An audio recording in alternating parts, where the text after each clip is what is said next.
ठाकरेंनी म्हटलंय. नाही नाही, एक लक्षात ठेवा, हे राज ठाकरेचं एका प्रकारचं भांडवल आहे. आणि राज ठाकरेला ज्ञान किती आहे मला माहीत नाही पॉलिटिकल सायन्सचं, पण दुःख वाटतंय निवडून आलेल्या सन्माननीय नगरसेवकांमधून निवडला जातो महापौर. आणखीन मला असं वाटतंय राज ठाकरेंचे 2 वाजले नाहीत का दुपारचे, पूर्ण जाग आली नाही का राज ठाकरेंना.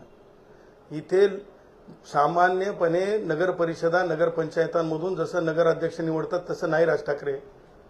मी आधी क्लिअर करत आहे, राज ठाकरे पालिकेत निवडून आलेल्या माननीय नगरसेवकांच्या आधारावर महापौर निवडला जात आहे.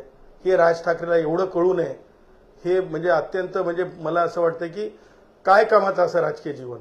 आणि त्या पुढे जाऊन मला सांगायचं आहे, राज ठाकरे एक बात बताता हूं, कन्याकुमारी से कश्मीर तक, फिर वो उत्तर भारतीय भाई हो, वो गुजरात का भाई हो, वो तमिल भाई हो, वो तेलुगु भाई हो, वो महाराष्ट्रियन मराठी भाई हो, कोई भी भाई हो, जिनको चुन के आए वाले जो नगरसेवक है वो पसंद करेंगे, लोकतंत्र की परिभाषा में डेफिनेशन में वो बन सकता है. भाषेवर प्रतिबंध ह्याच भाषेचा बनेल त्याच भाषेचा बनेल. राज ठाकरे भाषेवरला डिस्क्रिमिनेशन संविधानामध्ये मान्य नाही. ह्याच जातीचा उद्या राज ठाकरे कुणीतरी उठून म्हणेल की ह्याच जातीचा पाहिजे, चालणार आहे का? उद्या कुणीतरी येऊन म्हणेल की ह्याच अमुक याचा पाहिजे म्हणजे राज्याचा पाहिजे, चालणार आहे का?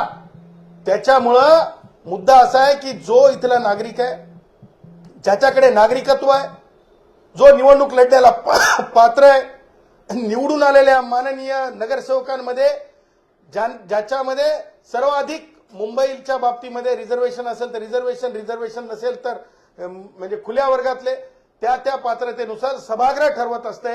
राज ठाकरेला ठरवण्याचा अधिकार नाही. राज ठाकरेंनी आणि उद्धव ठाकरेंनी स्वतःला तपासून बघावं की महाराष्ट्रामध्ये त्यांची किती चलती आणि किती लायकी आहे राजकीय.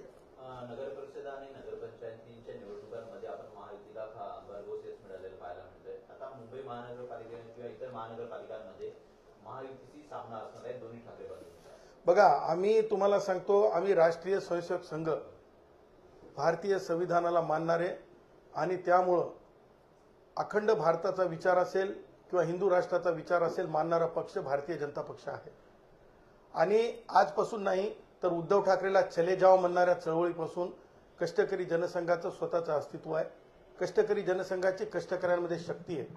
मुंबईतले तमाम कष्टकरी, मग ते टॅक्सी ड्रायव्हर भाऊ असतील, ऑटो रिक्शा वाले भाई होंगे हमारे, या दिहाड़ी मजूर होंगे, हे सगळी जी शक्ती आहे, एसटीतले महामंडळातले मोठ्या प्रमाणावर आमचं जे हे आहे शक्ती आहे मुंबई, ठाणे, नवी मुंबई या भागामध्ये, ह्या सगळ्या शक्तीच्या आधारे आम्ही सांगू इच्छितो की ह्या शक्तीच्या आधारावर आम्ही कोणत्याही परिस्थितीमध्ये राज ठाकरे उद्धव ठाकरे सारख्यांना राजकीय तोंड वर काढू देणार नाहीत. कारण आम्ही यांची इजवलेली आहे.